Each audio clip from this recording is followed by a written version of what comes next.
بسم اللہ الرحمن الرحیم۔ بلم بن باورا یہ شخص اپنے دور کا بہت بڑا عالم اور عابد و زاہد تھا، اور اس کو اسم اعظم کا بھی علم تھا۔ یہ اپنی جگہ بیٹھا ہوا اپنی روحانیت سے عرش اعظم کو دیکھ لیا کرتا تھا، اور بہت ہی مستجاب الدعوات تھا کہ اس کی دعائیں بہت زیادہ مقبول ہوا کرتی تھیں۔ اس کے شاگردوں کی تعداد بھی بہت زیادہ تھی۔ مشہور یہ ہے کہ اس کی درسگاہ میں طالب علموں کی دعوتیں 12,000 تھیں۔ جب حضرت موسیٰ علیہ السلام قوم جبارین سے جہاد کرنے کے لیے بنی اسرائیل کے لشکروں کو لے کر روانہ ہوئے تو بلم بن باورا کی قوم اس کے پاس گھبرائی ہوئی آئی اور کہا کہ حضرت موسیٰ علیہ السلام بہت ہی بڑا اور نہایت ہی طاقتور لشکر لے کر حملہ آور ہونے والے ہیں، اور وہ یہ چاہتے ہیں کہ ہم لوگوں کو ہماری زمینوں سے نکال کر یہ زمین اپنی قوم بنی اسرائیل کو دے دیں۔ اس لیے آپ حضرت موسیٰ علیہ السلام کے لیے ایسی بد دعا کر دیجئے کہ وہ شکست کھا کر واپس چلے جائیں۔ آپ چونکہ مستجاب الدعوات ہیں، اس لیے آپ کی دعا ضرور مقبول ہو جائے گی۔ یہ سن کر بلم بن باورا کانپ اٹھا اور کہنے لگا کہ تمہارا برا ہو، خدا کی پناہ، حضرت موسیٰ علیہ السلام اللہ عز و جل کے رسول ہیں، اور ان کے لشکر میں مومنوں اور فرشتوں کی جماعت ہے، ان پر بھلا میں کیسے اور کس طرح بد دعا کر سکتا ہوں؟ لیکن اس کی قوم نے رو رو کر اور گڑ گڑا کر اس طرح اصرار کیا کہ اس نے کہہ دیا کہ استخارہ کر لینے کے بعد اگر مجھے اجازت مل گئی تو بد دعا کر دوں گا، مگر استخارہ کے بعد جب اس کو بد دعا کی اجازت نہیں ملی تو اس نے صاف صاف جواب دے دیا کہ اگر میں بد دعا کروں گا تو میری دنیا و آخرت دونوں برباد ہو جائیں گی۔ اس کے بعد اس کی قوم نے بہت سے گراں قدر ہدایہ اور تحائف اس کی خدمت میں پیش کر کے بے پناہ اصرار کیا، یہاں تک کہ بلم بن باورا پر حرص اور لالچ کا بھوت سوار ہو گیا، اور وہ مال کے جال میں پھنس گیا اور اپنی گدی پر سوار ہو کر بد دعا کے لیے چل پڑا۔ راستہ میں بار بار اس کی گدی ٹھہر جاتی اور منہ موڑ کر بھاگ جانا چاہتی تھی، مگر یہ اس کو مار مار کر آگے بڑھاتا رہا، یہاں تک کہ گدی کو اللہ تعالیٰ نے گویائی کی طاقت عطا فرمائی، اور اس نے کہا کہ افسوس اے بلم باورا، تو کہاں اور کدھر جا رہا ہے؟ دیکھ، میرے آگے فرشتے ہیں جو میرا راستہ روکتے اور میرا منہ موڑ کر مجھے پیچھے دھکیل رہے ہیں۔ اے بلم، تیرا برا ہو، کیا تو اللہ کے نبی اور مومنین کی جماعت پر بد دعا کرے گا؟ گدی کی تقریر سن کر بھی بلم بن باورا واپس نہیں ہوا، یہاں تک کہ حسبان نامی پہاڑ پر چڑھ گیا اور بلندی سے حضرت موسیٰ علیہ السلام کے لشکروں کو بغور دیکھا، اور مال و دولت کے حرص میں اس نے بد دعا شروع کر دی۔ لیکن خدا عز و جل کی شان کہ وہ حضرت موسیٰ علیہ السلام کے لیے بد دعا کرتا تھا، مگر اس کی زبان پر اس کی قوم کے لیے بد دعا جاری ہو جاتی تھی۔ یہ دیکھ کر کئی مرتبہ اس کی قوم نے ٹوکا کہ اے بلم، تم تو الٹی بد دعا کر رہے ہو۔ تو اس نے کہا کہ اے میری قوم، میں کیا کروں، میں کچھ بولتا اور ہوں اور میری زبان سے کچھ اور ہی نکلتا ہے۔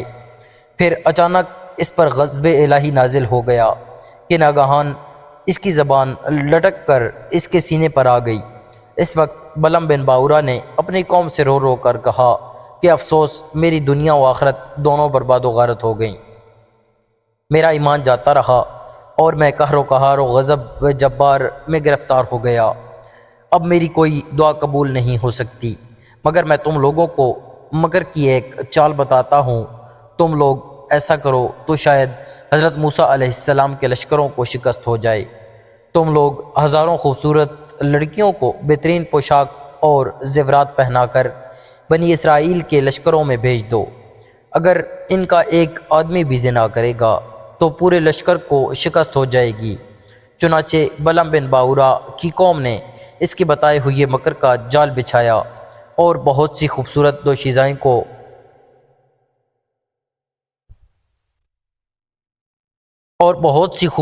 دوشیزاؤں کو بناؤ سنگھار کرا کر بنی اسرائیل کے لشکروں میں بھیجا، یہاں تک کہ بنی اسرائیل کا ایک رئیس ایک لڑکی کے حسن و جمال پر فریقتہ ہو گیا اور اس کو اپنی گود میں اٹھا کر حضرت موسیٰ علیہ السلام کے سامنے گیا اور فتویٰ پوچھا کہ اے اللہ عز و جل کے نبی، یہ عورت میرے لیے حلال ہے یا نہیں؟ آپ نے فرمایا کہ خبردار، یہ تیرے لیے حرام ہے، فوراً اس کو اپنے سے الگ کر دے اور اللہ عز و جل کے عذاب سے ڈر۔ مگر اس رئیس پر غلبہ شہوت کا ایسا زبردست بھوت سوار ہو گیا تھا کہ وہ اپنے نبی علیہ السلام کے فرمان کو ٹھکرا کر اس عورت کو اپنے خیمہ میں لے گیا اور زناکاری میں مشغول ہو گیا۔ اس گناہ کی نحوست کا یہ اثر ہوا کہ بنی اسرائیل کے لشکر میں اچانک طاعون کی وبا پھیل گئی اور گھنٹے بھر میں 70,000 آدمی مر گئے اور سارا لشکر تتر بتر ہو کر ناکام و نامراد واپس چلا گیا، جس کا حضرت موسیٰ علیہ السلام کے قلب مبارک پر بہت ہی صدمہ گزرا۔ بلم بن باورا پہاڑ سے اتر کر مردود بارگاہ الہی ہو گیا۔ آخری دم تک اس کی زبان اس کے سینے پر لٹکتی رہی اور وہ بے ایمان ہو کر مر گیا۔ اس واقعہ کو قرآن کریم نے ان الفاظ میں بیان فرمایا ہے۔ ترجمہ کنز الایمان۔ اور اے محبوب انہیں اس کا احوال سناؤ جسے ہم نے اپنی آیتیں دیں تو وہ ان سے صاف نکل گیا، تو شیطان اس کے پیچھے لگا تو گمراہوں میں ہو گیا، اور ہم چاہتے تو آیتوں کے سبب اسے اٹھا لیتے، مگر وہ تو زمین پکڑ گیا اور اپنی خواہش کا تابع ہوا،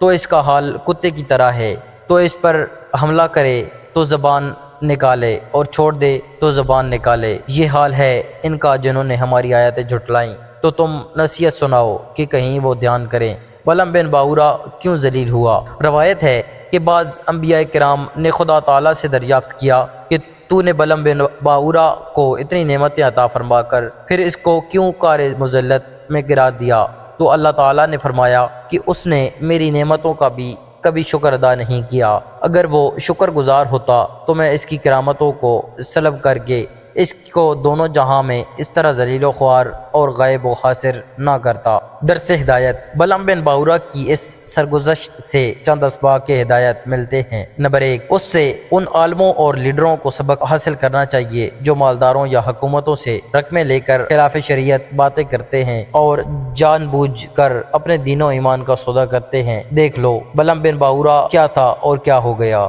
یہ کیوں ہوا؟ اس لیے اور صرف اس لیے کہ وہ مال و دولت کے لالچ میں گرفتار ہو گیا اور دانستہ اللہ عز و جل کے نبی پر بد دعا کرنے کے لیے تیار ہو گیا، تو اس پہ یہ وبال پڑا کہ دنیا و آخرت میں ملعون ہو کر اس طرح مردود و مطرود ہو گیا کہ عمر بھر کتے کی طرح لٹکتی ہوئی زبان لیے پھرا اور آخرت میں جہنم کی بھڑکتی اور شعلہ بار آگ کا ایندھن بن گیا۔ لہٰذا ہر مسلمان خصوصاً علماء و مشائخ کو مال و دولت کے حرص اور لالچ کے جال سے ہمیشہ پرہیز کرنا چاہیے اور ہرگز کبھی بھی مال کی طمع میں دین کے اندر مداہنت نہیں کرنی چاہیے، ورنہ خوب سمجھ لو کہ قبر الہی عز و جل کی تلوار لٹک رہی ہے۔ نمبر 2، اس ثانیہ سے عام مسلمان بھی یہ سبق سیکھیں